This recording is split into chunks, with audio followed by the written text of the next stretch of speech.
Oh, good morning. How you doing? I don't have a cup of tea or a cup of coffee this morning. I do have a bottle of water because I'm in my car. But feel free to grab a cup of tea, grab a coffee, and let's chat about large numbers. This week's photo is of a car, a Tesla, charging outside the Maria Cristina Hotel in San Sebastian 8 years ago. At the time, I took the photograph because it was very unusual to see Teslas in Spain. Nowadays, they are much more common. Electric cars in general are a large percentage of new car sales. The EV revolution has begun. Tesla has been a big part of that revolution, and Elon Musk, the CEO of Tesla, has recently agreed a new deal with shareholders whereby in approximately 8 years' time, he could become the world's first trillionaire. Will Tesla pay him $1 trillion in cash? Well, that's not the case, no. It's going to be in shares and share options and things like that. It's all a bit complicated. And 12 different goals have to be achieved before he'll see any of that. But the headlines in the media were, Elon Musk will get $1 trillion from Tesla. And this leads us to the question, what is $1 trillion? $1 trillion is an incredible, unbelievable amount of money. But $1 trillón de dólares is even more incredible, because if you say $1 trillón de dólares in Spanish, you're actually saying in English a quintillion or quintillion. I don't even know how to say that word. It's so unbelievably large. This is because in English we use the short scale number system, whereas we have a million, and then an extra 1,000 million is a billion, and 1,000 billion is a trillion, and 1,000 trillion is a quadrillion. But in Spanish, we have the long scale system, which means that you have to count in millions, not thousands. So 1,000 million is 1,000 million. But a million is a billón. 1,000 billion is 1,000 billion, and a million billion is a trillón. Got it? Understand? It's all very confusing and, importantly, not that easy to translate.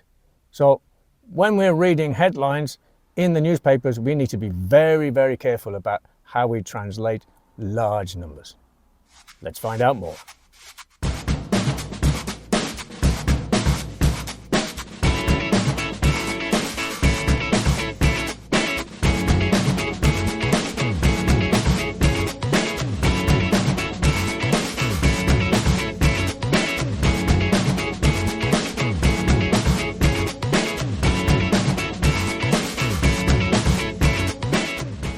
Welcome to the Deep Dive. Today we're tackling something that sounds simple, but is actually, well, it's a huge source of confusion. Big numbers. Especially when you cross languages, right? Billions, trillions, they aren't always what they seem. Exactly. We're talking about how you can get things wrong by like a factor of a million if you're not careful switching between English and Spanish. It's a massive potential error, and we've got a perfect, very current example. That huge Tesla Elon Musk compensation package. It's valued in the trillions. Trillions, yeah, a number that's hard enough to get your head around anyway. Right, so our goal today is pretty focused. We want to explain the difference between what's called the short scale and the long scale for counting these big numbers, and show you why mixing them up, especially in translation, leads to these just staggering mistakes in finance, science, you name it. All right, let's unpack that. The scales. Short scale first. That's one most English speakers probably use without thinking. That's right. If you're in the US, the UK, Australia, generally English-speaking places, you're using the short scale. And the key thing here is how the numbers jump up, isn't it? Exactly. Every major new term, million, billion, trillion, is 1,000 times bigger than the last one. So million times 1,000 is a billion, times another 1,000 is a trillion. Okay, 3 zeros added each time. Precisely. 1 billion is 1,000 million. 1 trillion is 1,000 billion. Simple enough, right? Seems logical. But then there's the long scale. Used where? Traditionally, in Spain and much of continental Europe, Latin America too in many cases.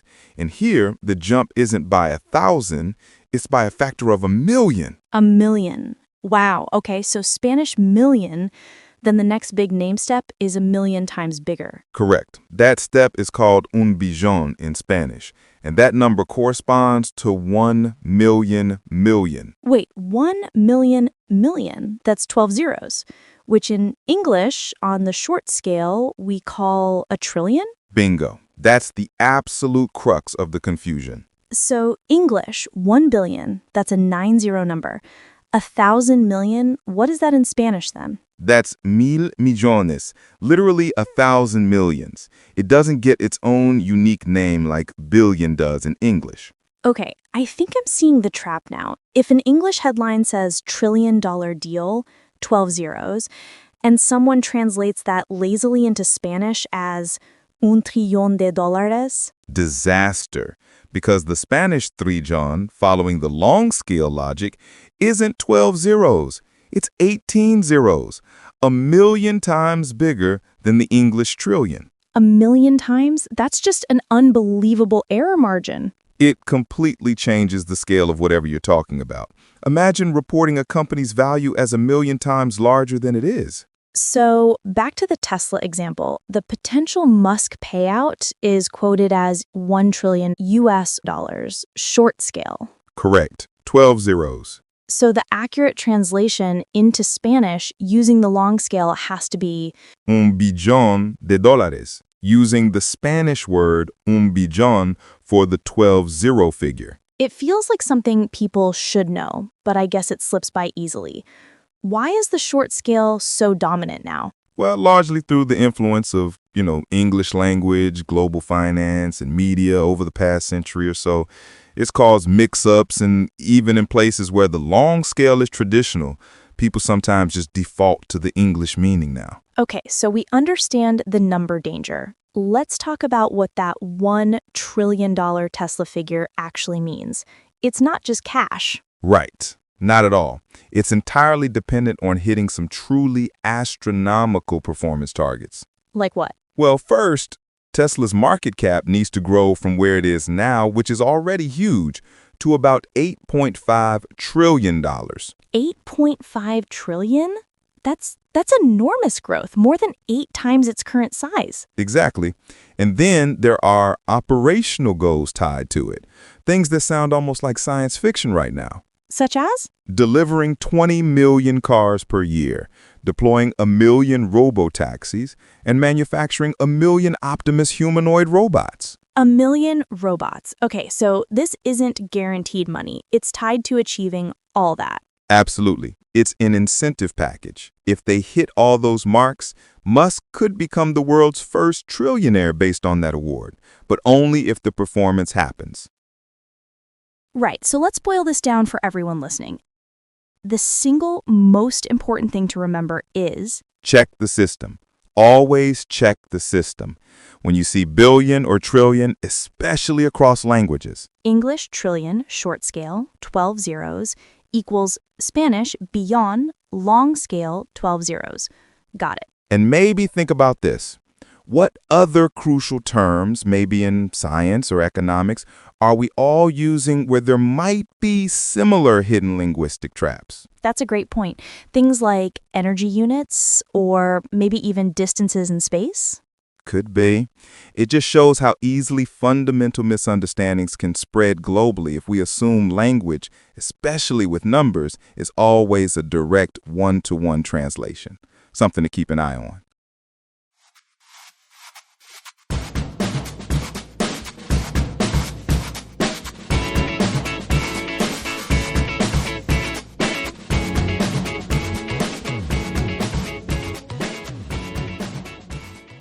Chat about these questions and write down your opinions and ideas. 1. Would you consider buying a car from Tesla? If so, why? If not, why not? 2. Which number system do you normally use when thinking of large numbers in your first language? 3. Should we standardize number systems across all languages? If so, why and which one? If not, why not? 4. What are your opinions about companies such as Tesla making long-term plans to produce millions of humanoid robots and autonomous vehicles? 5. What are the risks when individuals hold so much power over companies and so much wealth?